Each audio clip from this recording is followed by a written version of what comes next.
I'm speaking with Michael Murphy, and Michael is a board-certified master arborist, and has been in the tree care business, I think, for close to 50 years. 50 years, yeah. The last part of your career was spent in Beaufort with preservation tree care, now taken over by Bartlett, and they're continuing the good work there. But what is a board-certified master arborist? So the board-certified master arborist is the next level of certification that you can get above being a certified arborist. All right. And there's only 7 in the state of South Carolina, which I'm a little disappointed. I'm very proud to be one, but there should be more. People should take the test. Well, and I think all of us should go to certified arborist before having anyone come to work on trees in our yard, because those people should be aware of the newest best practices. But sadly, there are people out there in the tree care business who are giving people the wrong information, and I was particularly concerned about we hear that we're going to have so many more hurricanes and stronger storms, and gosh, I know in the low country, I can just imagine the devastation that y'all saw after hurricanes is bad enough in the middle of the state.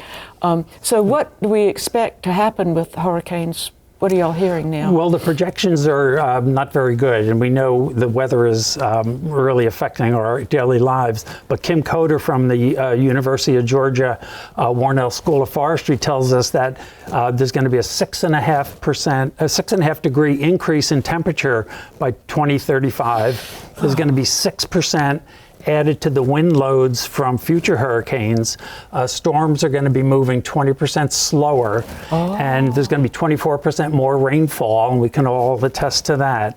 And these are going to be larger, slower, wetter, more damaging storms, and they're going to be in places that we really never had tropical storms and hurricanes before. So it's going to be really important to keep our trees pruned properly. And the standards have changed, so it's important for you to know as a homeowner that the person that you're getting to prune your trees knows about the standards. So, as we said, it used to be that they would tell you to get the interior, and it kind of makes sense, take all those interior little branches out and all, because you think that they would, catch more of the wind and all, but you said that they've done some research and they had a machine that could simulate a hurricane, and they put trees that had been pruned in different manners in there. And what did they find? So they found out, that the more you pruned out of a tree, the more you took away this so-called sail effect from the tree, the more hazardous the tree would become, the more likely it would have storm damage.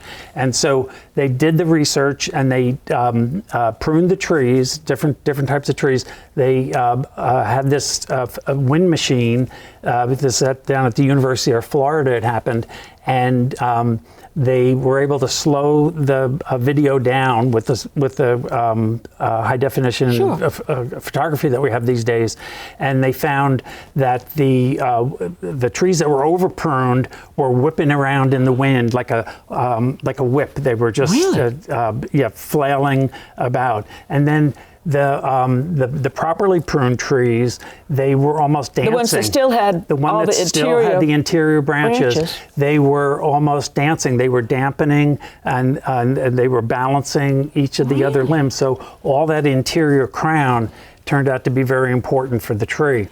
So one thing that I'm thinking is, as the ground gets, as the rain, we get more rain and it stays in a place longer, the ground's going to get soggier. And so the tree's more likely to fall over. Correct. So the less the tree moves, the less it can move those roots out of the ground. So this dampening process that's created by the interior limbs is very, very important to keep in there. So talk about how someone should come and look at your trees and what they now should do according to the new standards. So the new standards promote more of this interior live wood retention, and it's called the natural pruning system. And former standards had talked about crown cleaning a lot. So arborists, I think, got the idea that if cleaning is good, maybe more cleaning is better. So these poor practices started to kind of overtake the tree industry. But with the new standards, they're telling us that we should have less than 20% of our live wood cutting should be on the interior of the tree, and 80%, or as much as 80% of the live wood cutting should be on the reduction of outside branches, because these trees, we need to make them structurally healthy. We talk about having a healthy tree in our yard, and we can't really physically make a tree healthier, but we can structurally make the tree healthier.